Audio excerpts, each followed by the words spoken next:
I work with an amazing team responsible for the engine on launch day. So typically I'm sitting in the engineering back room supporting our booster controllers, but today I'm here with you all. And we are so grateful to have you here with us. Now, as I mentioned, this is our 35th mission overall, 15th dedicated payload flight, and 7th New Shepard mission this year. Now, our previous attempts were scrubbed after the team encountered an issue related to the booster's avionics. The team has been working diligently, and we're ready to fly today. And we are flying more than 40 payloads today. After today's flight, we will have flown more than 200 scientific and research payloads to space. Our NS-35 mission will provide over 3 minutes of that clean microgravity for experiments from a range of organizations, including Johns Hopkins Applied Physics Laboratory, Oklahoma State University, University of Florida, Carthage College, University of Central Florida, Teledyne, Space Lab Technologies, and Teachers in Space, among others. And 24 payloads are part of the NASA TechRise Student Challenge, which empowers teams of 6th to 12th graders to design, build, and launch experiments on NASA-supported test flights. Now, this flight utilizes our dedicated payload capsule, RSS HG Wells, and newest booster, New Shepard booster, the same vehicle combination, by the way, that flew on NS-29 in February and successfully demonstrated lunar gravity simulation inside the capsule. And today is a payload launch. But if you're keeping track, New Shepard has flown 75 humans above the Kármán line. That's more than 10% of all the people above the Kármán line. Now let's dive in a little deeper on some of the manifest highlights on today's payload flight of NS-35. Now first up, we have ARES Eco Atoms. The ARES payload is the first of its kind, featuring a unique structure designed for chemical coatings and microgravity. Next, we have the Biological Imaging in Support of Suborbital Science, or BIS, from the University of Florida. Principal investigators Rob Furl, who flew on NS-26, and Annalisa Paul are adapting ISS-based technology for suborbital use with their experiment BIS. We also have propellant refueling and on-orbit transfer operations, aka PROTO, and microgravity ullage detection, aka MUD. Now, Carthage College Space Sciences program Proto experiment is collaborating with NASA Johnson Space Center to test new alternatives to measure spacecraft propellant levels in microgravity. MUD is a non-invasive method to locate the liquid vapor interface in spacecraft fuel tanks during microgravity. And next we want to talk about EDR fuel cell from Teledyne in collaboration with NASA Glenn's Research Center. Teledyne has spent over a decade developing a fuel cell technology that generates electricity and water from hydrogen and oxygen supplies aboard space vehicles. This experiment will test the system across all mission phases and serve as a foundational step towards scaling up power and water production to support long-term lunar and Martian habitation. And finally, we have to talk about Teachers in Space, or TIS. We have TIS 3 and TIS 4, and Teachers in Space provides training and flight opportunities for classroom spaceflight experiments designed by teachers and their students. This payload is flying experiments from New Mexico, New York, and Maine, focused on radiation detection and protection, as well as sound level detection and environmental data collection. All right, right now we're about T-minus 9.5 minutes. Let's toss it over to the rocket as New Shepard is on the pad awaiting the launch of NS-35 across the Kármán line.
Just a beautiful day out in West Texas, and I am getting word that we are go for terminal count and launch. But right now, we want to take a moment to focus on the NASA TechRise Student Challenge, which is a part of today's payload flight. Now, as we mentioned, the NASA TechRise Student Challenge provides a hands-on opportunity for students in grades 6 through 12 at U.S. schools to gain critical skills in engineering, computing, electronics, and more that will be required for America's technical workforce. And the 24 student payloads include experiments on space farming, medical solutions, and the behavior of liquids in microgravity. NASA's Flight Opportunities Program manages TechRise, which is administered by future engineers. And for today's webcast, we actually have some questions from our TechRise students that we are so excited to help answer. So we're going to start with this first question, which is, how do you transport the rocket and get it into position for launch? Claire, you want to answer this? Sure. Well, for New Shepard, we use something called the Transporter Erector. It's a special grounds transport tool that weighs over 110 metric tons. It's able to be pulled with a trucking rig and contains a built-in hydraulic system and attachment points that serve to change the orientation of the New Shepard vehicle from the horizontal to vertical position, or vice versa. All right, our next question is, what plans do you have for future bigger rockets? Well, we have big plans. We have a bigger rocket called New Glenn, our heavy lift launch vehicle, which is named after John Glenn, the first American to orbit Earth. New Glenn flew for the first time on January 16th this year and safely reached orbit. Fun fact, before we flew New Glenn, we flew all the same avionics on an uncrewed New Shepard flight just like this one. All right, our third question is, how much fuel is used per minute or per second? Well, this is my favorite question because I'm biased towards the engine, but the B-3PM engine uses over 120 gallons per second of propellant. That's both liquid oxygen and liquid hydrogen. And fun fact, B-3PM could drain a small pool of 10,000 gallons in about a minute and a half. That is incredible. All right, our final question here is, what is the maximum weight a rocket can carry? Well, at takeoff, the rocket also has to carry itself and provide a little more thrust than what it weighs. So knowing the thrust of the rocket at takeoff is a good way to approximate the maximum weight that a rocket can carry. For the suborbital New Shepard, we typically carry over 1,000 kilograms inside the crew capsule, which is about 2,000 pounds. However, New Glenn can carry about 99,000 pounds to low Earth orbit. Absolutely incredible. All great questions from our TechRise students. Thank you so much for taking the time to ask. The future is looking super bright for the next generation. And speaking of a bright future, we have to talk about our nonprofit Club for the Future, which is sending postcards to space and back on New Shepard from space enthusiasts and partners, including Denise De La Rue and her partners of Fundication Emmanuel and Fundication Azteca, as well as North Taps Middle School.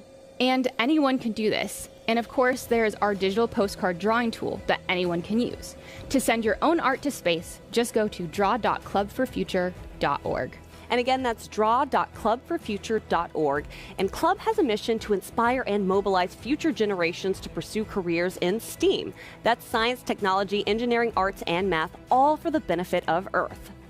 And Club for the Future has an exciting new lesson called Launching into Physics, Analyzing Rocket Performance Through Data Graphing. Now, students can actually watch a New Shepard launch, then dive into real data to plot its trajectory, as well as calculate acceleration and force, applying theoretical concepts to a real-world event. By the way, Club has engaged nearly 95 million people globally through initiatives including Postcards to Space, the standard-aligned lessons like the one we just mentioned to help our teachers, and of course, also our ambassador program. And since we have so many future leaders of STEAM careers watching today, let's explain the flight profile of New Shepard. It has a flight path that spans about 11 minutes total. So here's the chart on your screen showing how the flight progresses from launch to landing. So Claire, let's go through it. Sure. Well, it starts at T-0 with the B-3PM engine propelling New Shepard off the launch pad in West Texas. The engine drives New Shepard to space, passing max Q, and at 2.5 minutes, we'll experience MECO, or main engine cutoff. Now, at that point, the crew capsule separates from the booster, continuing its parabolic flight past the Kármán line and experiencing several minutes of that clean microgravity. And while the payloads are in the crew capsule conducting experiments, the booster descends faster due to its more aerodynamic shape. It deploys ring fins and drag brakes upon re-entry, and the BE-3PM engine relights for an autonomous landing on the pad, where the ground team begins readying it for its next flight. Meanwhile, the capsule starts re-entry at 3.5 minutes after separation. Parachutes deploy for a smooth landing, and on the ground, it is greeted by our capsule recovery team and the eagerly awaiting payload customers. Now, every New Shepard flight has essentially the same profile, but every now and then we do have a slight variation. But we can't wait to see the results from the experiments on today's payload flight. Right now, we are about T-minus just under 3 minutes as New Shepard awaits liftoff, and soon we're going to be going through a series of viewers who don't know, Claire. We've got a lot of students watching. What is a bit check? Yeah, so these bit checks, or BIT really stands for built-in test, and we're just checking out all the systems on the vehicle before it actually launches. That's right. So right now we're going to toss it over to the rocket. We've got that beautiful drone shot there of New Shepard on the pad, and shortly you'll be hearing little pieces of those bit checks that start right around the 2-minute mark. Let's go ahead and listen in.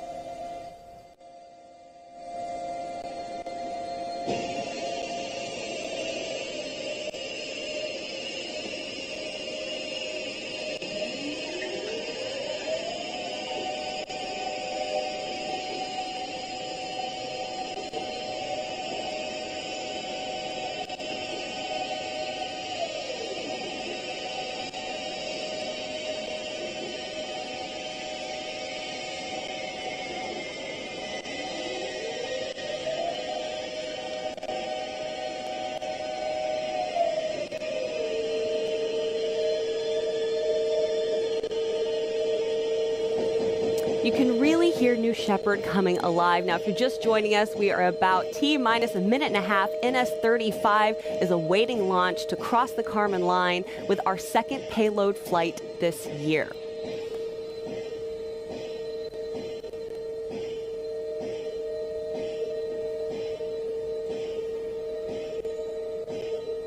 Now, some of the bit checks that we are going through at this moment in time are ascent checks, which help steer the vehicle on ascent and descent.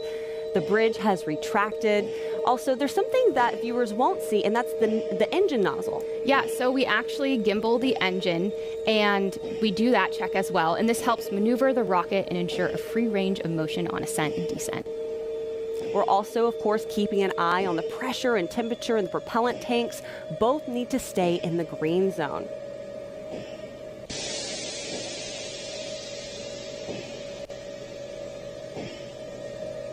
Beautiful shot there with the sunrise over West Texas and New Shepard on the launch pad.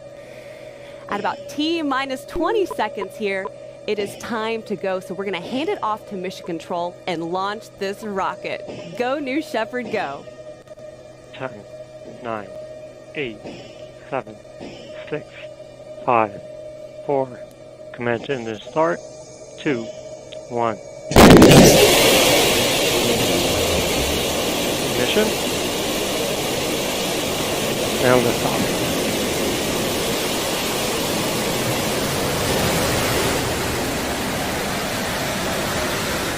And New Shepard has cleared the tower. If you're following along from home, you can note the speed and altitude graphics on your screen to the left. And as the capsule and the booster separate, you'll also be able to see those graphics split and follow their ascent and descent as well. And right now, the engine is at 100% power level. A beautiful shot there of the BE-3.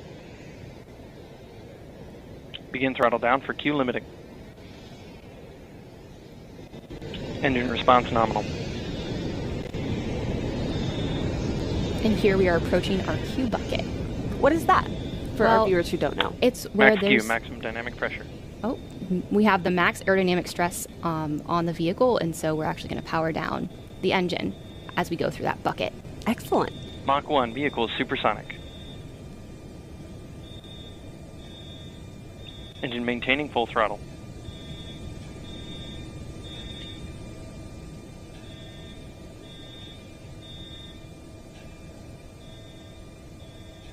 Chamber pressure is nominal. We're about a minute and a half, just passing 60,000 feet.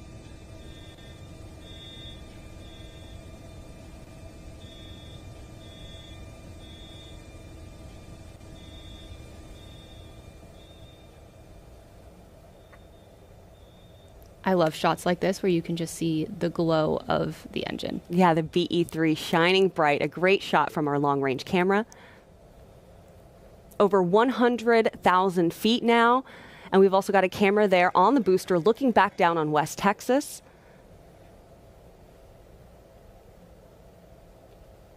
Begin throttle down. Stand by MECO. For our viewers who are just joining us and don't know, MECO is our main engine cutoff. MECO confirmed. And there you have it.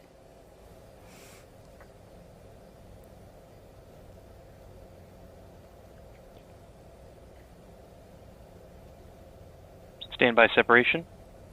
Separation confirmed. And as I mentioned, if you look to the left-hand side of your screen, you'll notice that the telemetry has split, so you'll be able to follow the capsule and the booster separately. They reach apogee at right about the same Capsule body time. rates look good.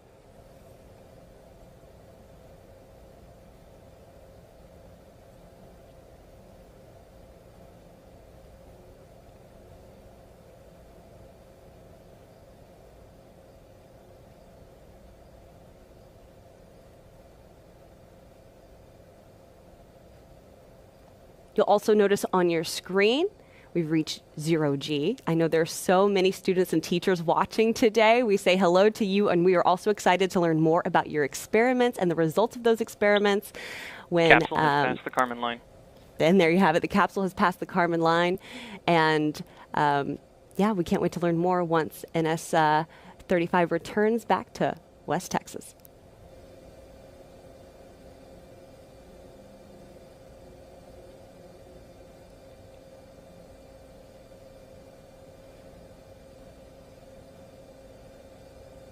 I always think it's so cool to have that split screen where you can see Texas from the booster, and we've got that long-range camera that I know it's kind of hard to see, but we do have the booster and the capsule there. Capsule apogee at 345,000 feet.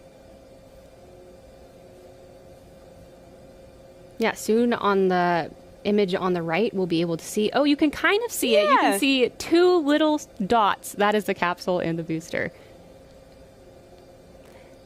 They've reached apogee, they've crossed the Kármán line, and now they are making their way back down to West Texas. And since we do have so many students watching today, Claire, do you want to kind of explain 4 why minutes, 35. the booster will land first?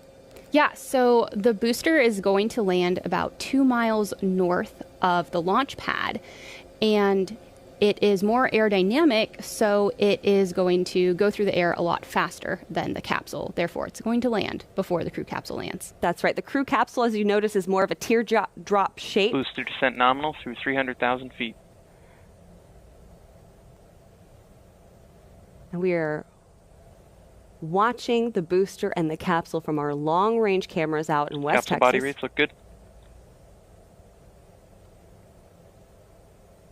Just over 5 minutes into NS-35.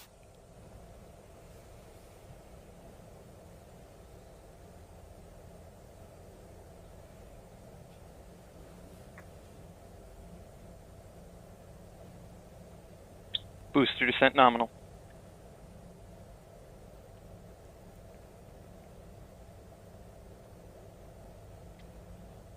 The booster coming in under 200,000 feet. An autonomous landing is what you'll see, again, as Claire mentioned, about 2 miles from our launch pad. Capsule has reached atmospheric pierce point. Confirm booster forward fin deploys. So those forward fins are some of our aerodynamic surfaces that help us fly and return back to the landing pad.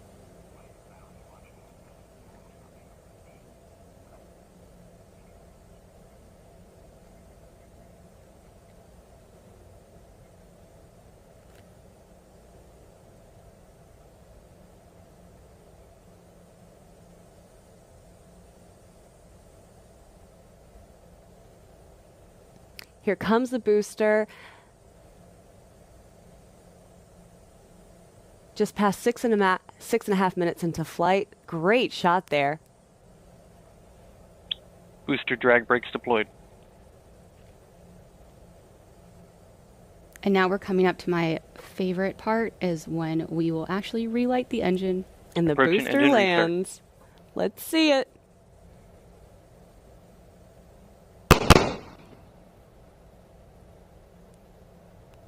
Engine restart. Landing lights deployed.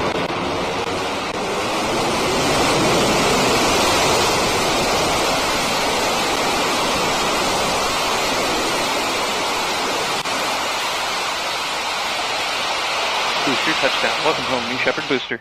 Welcome home, New Shepard booster. Yes, beautiful touchdown and Starting great booster auto shots syncing. from our camera operators.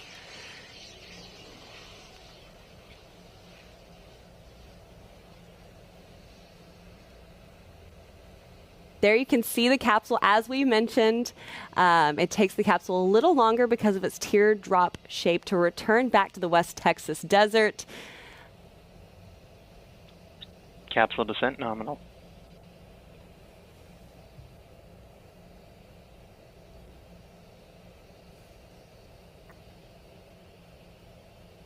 Stand by capsule drogues.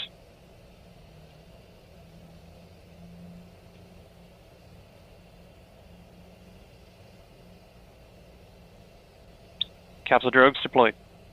And there go the drogues. Stand by Shortly, mains. you will see those main parachutes pull out as well. Mains deployed.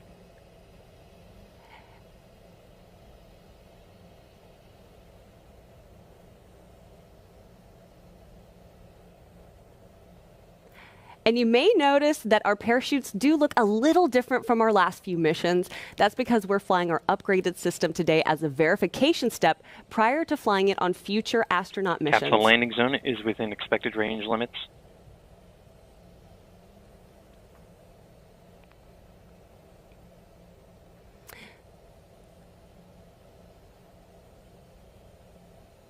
Yes, we have all 3 parachutes that have reefed out.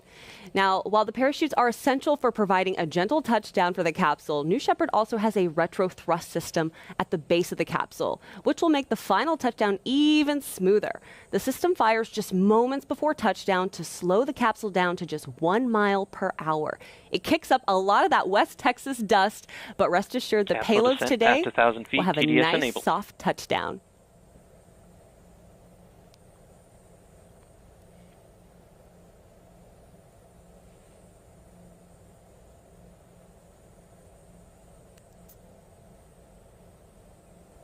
The capsule crossing the sunrise. What a beautiful shot there.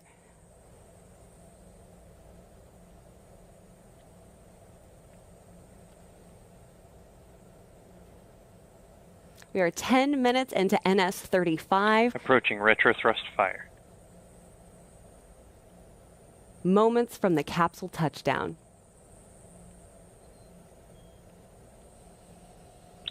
Capsule touchdown.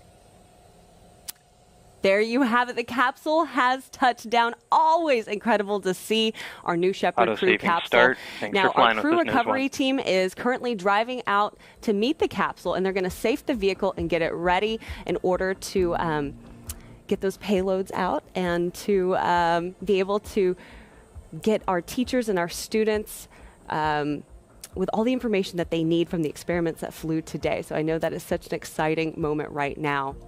And what a great day to watch this New Shepard vehicle fly to space and back. This is also, by the way, the last flight of RSS H.G. Wells. We've decided to retire this capsule after a long and productive service life of 12 flights.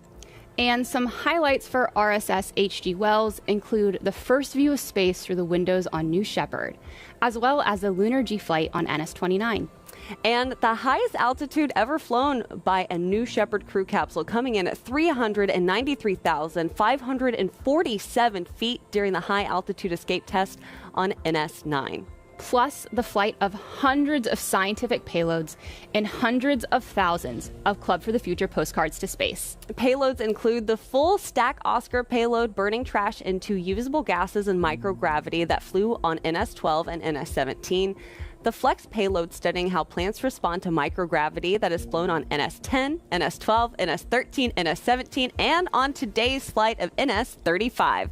And the 29 payloads we flew on NS-29, utilizing the simulated lunar gravity environment to conduct an array of experiments and testing of lunar technologies. Following today's flight, this vehicle will be utilized for verification testing before being sent to its final destination, which is to be determined. And just because we are retiring this capsule, this does not end our payload program. No, no, no. Reach out to our team to learn about the innovative ways we can fly your science to space with New Shepard. And let's not forget, we want to see millions of people living and working in space for the benefit of Earth.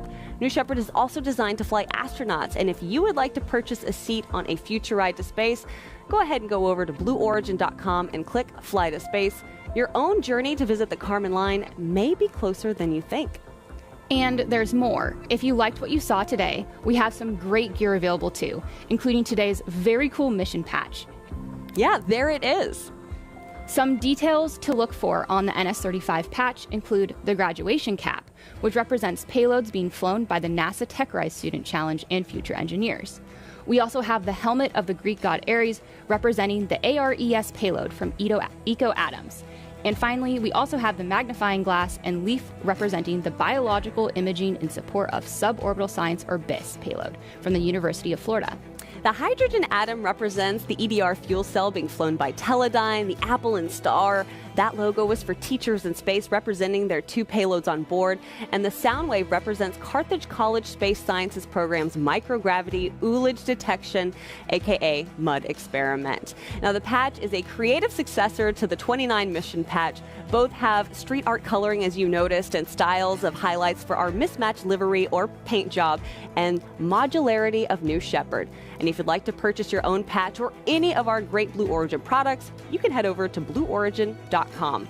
Now, my name is Tabitha Lipkin. For me, Claire Luce, and the more than 10,000 employees here at Blue Origin, thank you so much for joining us. Until our next launch, gradatum ferociter.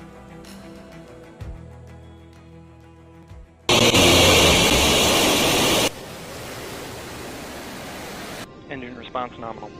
Chamber pressure is nominal.